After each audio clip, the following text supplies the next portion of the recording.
आइए आज देखते हैं गुना। हम सभी जानते हैं गुना में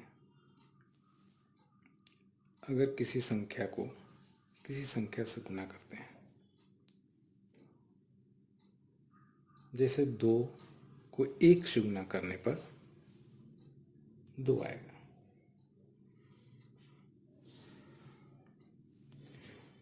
अगर इसी संख्या को अर्थात 2 को 2 से गुना करते हैं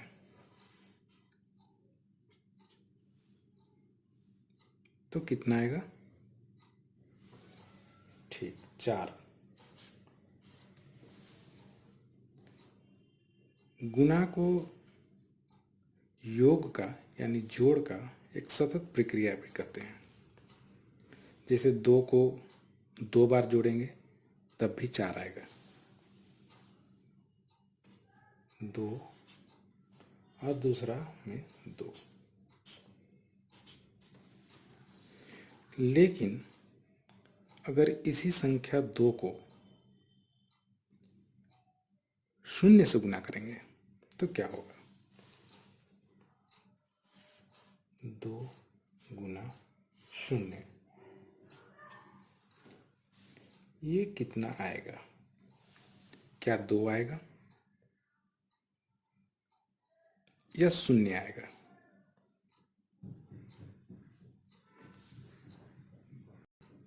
हम लोग जानते हैं कि 2 किसी भी संख्या को अगर 0 से गुना करेंगे तो उसका परिणाम 0 ही होता है।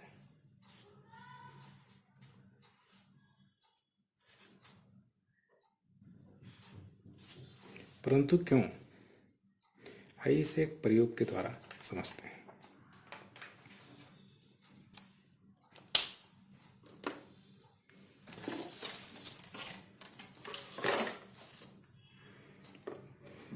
हमने उदाहरण में संख्या 2 को लिया है। यहाँ पर आप देख रहे हैं कि ये 2 छड़ी है। अब इसको 1 से गुना करते हैं। 1 से गुना करने पर एक छड़ी इस दोनों छड़ी के ऊपर में रखेंगे और देखेंगे कि कितने जगहों पर ये दोनों छड़ी को छू रहा है। कितने जगहों पर है? 1, 2, यानी कि 2 को 1 से गुना करने पर इसका परिणाम आएगा 2। अब इसी को अगर 2 को 2 से गुना करते हैं, अब आप देखिए कितना जगह पर कट रहा है, कितने जगह पर ये छू रहा है दोनों छड़ी। तो 1, 2, 3, 4।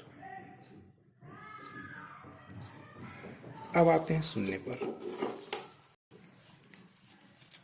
ये एक छड़ी है, ये दूसरी है, यानी संख्या 2 हुआ।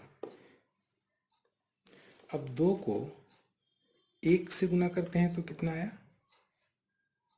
1 और 1 2, 2 एका 2। लेकिन हम इसको अब 0 से गुना करते हैं। 0 से गुना करने का अर्थ है कि 1 भी नहीं। अब बताइए कितने जगहों पर कट रहे हैं? यानी कोई छड़ी जब रखा ही नहीं गया तो ये दोनों छड़ी को छुएगा कैसे? तो अब जैसे 1 हमने रख दिया, अब देखिए कितने जगहों पर ये छड़ी दोनों छड़ी को छू रहा है? 1, 2।